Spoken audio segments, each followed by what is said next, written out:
Buenas, me llamo Almudena Vega y soy nefróloga del Hospital Gregorio Marañón y vamos a ver el tema de hemodiafiltración online de alto volumen.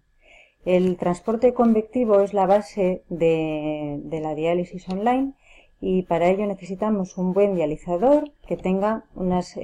características determinadas, fundamentalmente que sea capaz de producir una gran presión transmembrana dentro del dializador para que así dentro de él podamos realizar un importante transporte convectivo a lo largo de toda su membrana y así poder eliminar moléculas de mayor peso molecular que normalmente con la hemodiálisis convencional no somos capaces de realizarlo. Y una vez que se ha hecho toda la ultrafiltración, todo el transporte convectivo a lo largo del dializador, post-filtro se reinfunde un líquido de sustitución que se llama líquido ultrapuro, que ofrece también unas ventajas muy importantes en la diálisis. Todo esto se ha realizado porque desde que se generó la diálisis, pues se ha intentado buscar una búsqueda de la mejora de la supervivencia de nuestros pacientes. El primer paso fue cuando se desarrolló la diálisis de alto flujo, en el cual se vio que se aumentaba la supervivencia de los pacientes y luego pues el siguiente paso cuantitativo que hemos vivido ha sido la hemodiafiltración online, fundamentalmente con el trabajo publicado por el doctor Maduel en el JASN en el 2013, en el cual se veía que aquellos pacientes que estaban en tratamiento con diálisis online frente a aquellos que estaban en diálisis convencional, pues los pacientes con online tenían una mejora de la morbilidad y de la mortalidad. Pero no solamente eso, sino que además aquellos pacientes que lograban alcanzar mayores litros de transporte convectivo, pues también veían una mejoría de la supervivencia, tal y como vemos aquí en esta diapositiva. No solamente en el primer análisis del estudio del doctor Maduel, en el estudio SOL, se vio esta ventaja, sino que en los reanálisis posteriores, analizando las causas de mortalidad por todas las causas, incluso considerando los riesgos de competición, tiempo dependientes para el trasplante, se vio que esta ventaja se seguía manteniendo en los pacientes en online con respecto a los pacientes en diálisis convencional. ¿Cuál es el beneficio de eliminar toxinas de mayor peso molecular? Pues son numerosos. Aquí les muestro los más importantes, que es que se mejora el perfil de la anemia, de la hiperfosforemia, del metabolismo óseo-mineral, mejora la desnutrición, la inflamación, disminuye el desarrollo de infecciones,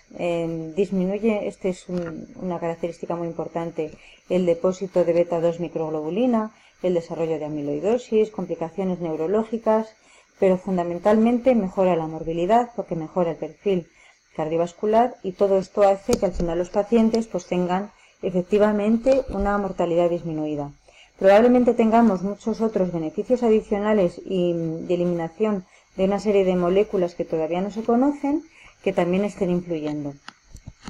¿Qué es lo que necesitamos en realidad? Pues fundamentalmente lo que necesitamos lo podemos clasificar en tres apartados. Necesitamos un buen flujo de sangre, un adecuado flujo, necesitamos un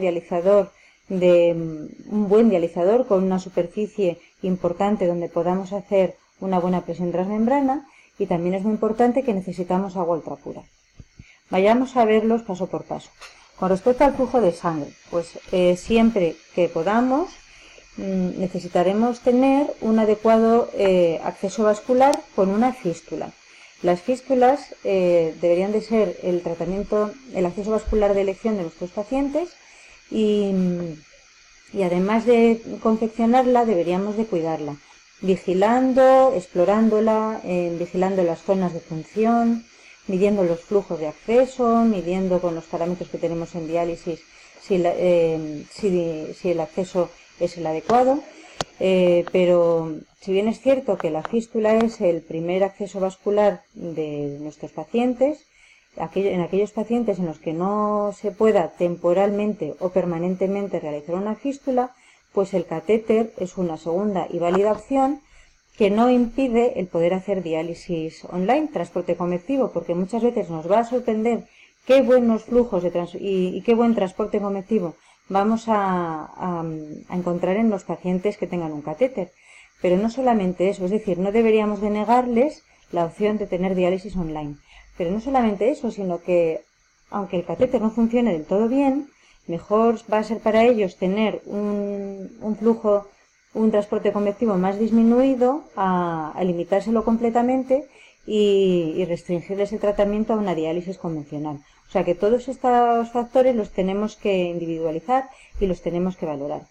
Con respecto a las fístulas, pues es importante que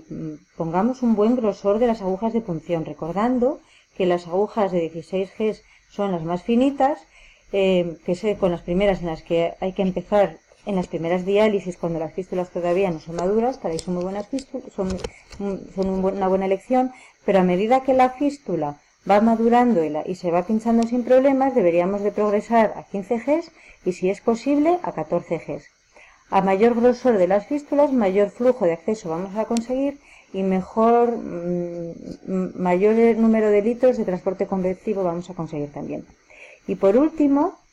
deberíamos de asegurar una heparinización adecuada, vigilando en cada sesión, y si vemos que el dializador se queda con coágulos, tiene problemas, o si el paciente vemos que necesita más dosis de heparina, pues no hay ningún problema en asociarlo. Con respecto al dializador, la segunda parte que estábamos recordando, pues dentro de las características del dializador, para el transporte convectivo con online, el más importante es el coeficiente de ultrafiltración, como lo tenemos aquí descrito, el CUF, y se define como el número de mililitros de volumen por hora que serán transferidos por milímetro de mercurio de gradiente de presión a través de la membrana. Sus medidas son mililitros por hora ajustados a los milímetros de mercurio. Y al fin y al cabo, lo que nos viene a decir es qué grado de soporte tiene la membrana que estamos utilizando, que va a soportar el transporte convectivo y las presiones que vamos a tener dentro del dializador para poder hacer la diálisis online.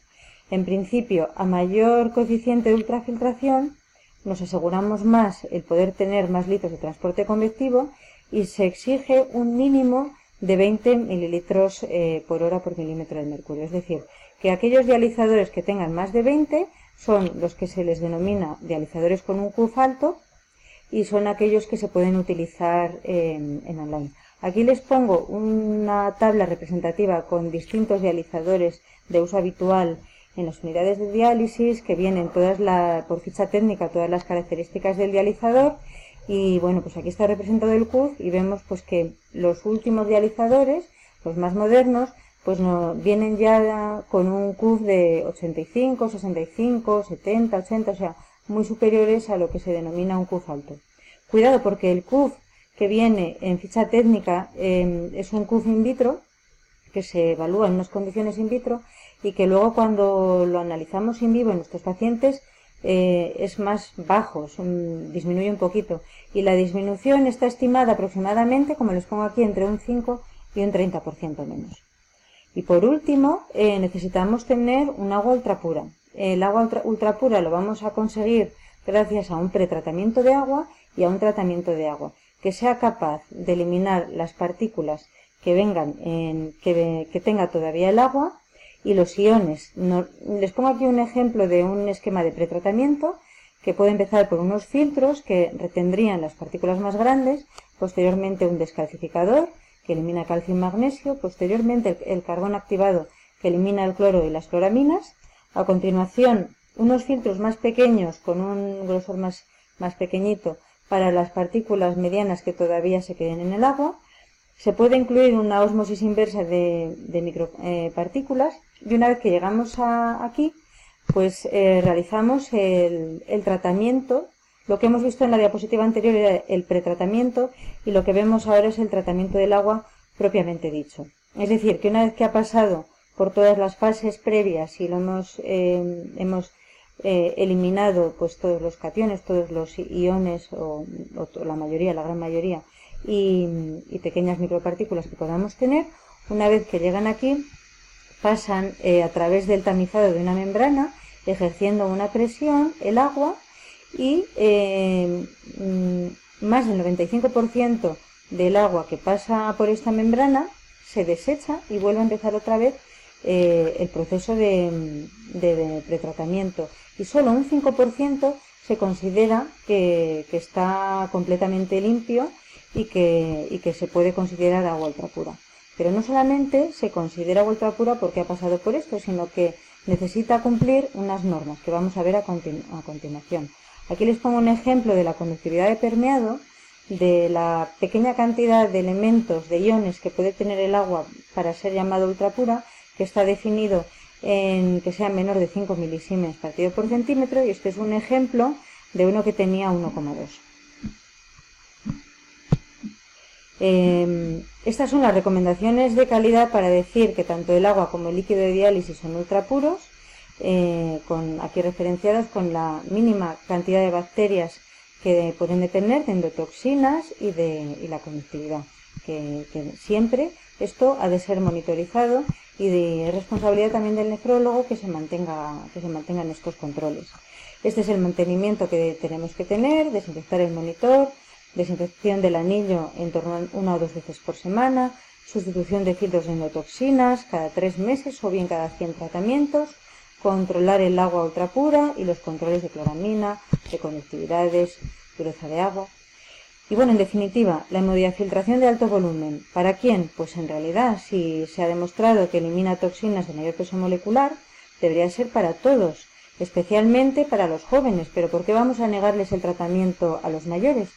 Especialmente aquellos pacientes que estén en lista de espera de trasplante para llegar en mejores condiciones al trasplante. Pero ¿por qué no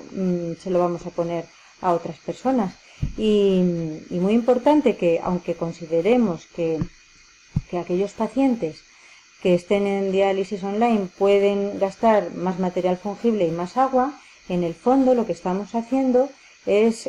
a largo plazo disminuir la morbilidad, la mortalidad, y eso también va a ir asociado a una disminución de los costes. Les pongo aquí un ejemplo de un monitor un tanto antiguo pero muy eficaz. Es el monitor AK200, en el cual vemos el esquema de cómo funciona una diálisis online. Esta es la presión de la salida del líquido de la sangre. Aquí es donde entra. Aquí está la presión transmembrana, que está mantenida en 250 en el momento en el que se hace la diapositiva, y llevamos ya un volumen de infusión de 36 litros con una velocidad de 160 mililitros minuto. Y esta sería la presión que se ejerce antes de entrar en el dializador, que sería de 600, con un flujo de sangre de 525, o sea, todo bastante elevado, y es una diálisis de muy buena calidad. Pese a que la dosis de diálisis se considera que tiene ventajas en las grandes moléculas, no hay que olvidar que también las pequeñas moléculas se van a eliminar y vamos a ver ventajas. Este es un trabajo del doctor Maduel, en el cual publicado en el 2016, en el cual se ve que a mayor dosis de KT, de pequeñas moléculas, lo que vemos es también una mejoría una disminución de la mortalidad. Y para llegar a dosis tan altas necesitamos la ayuda de transporte convectivo. Las franjas grises más claritas son las que señalan el transporte convectivo con diálisis online, y vemos que aquellos pacientes que obtienen más KT,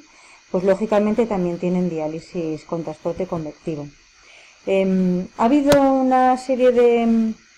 cuestiones acerca de si el transporte convectivo tan fuerte podía asociarse a malnutrición por forzar tanto la presión transmembrana dentro del dializador y por riesgo de perder albúmina, pero nosotros, en un trabajo que publicamos recientemente, escogimos aquellos pacientes que hacían mayor cantidad de transporte convectivo, o sea, como mínimo de 28 para arriba,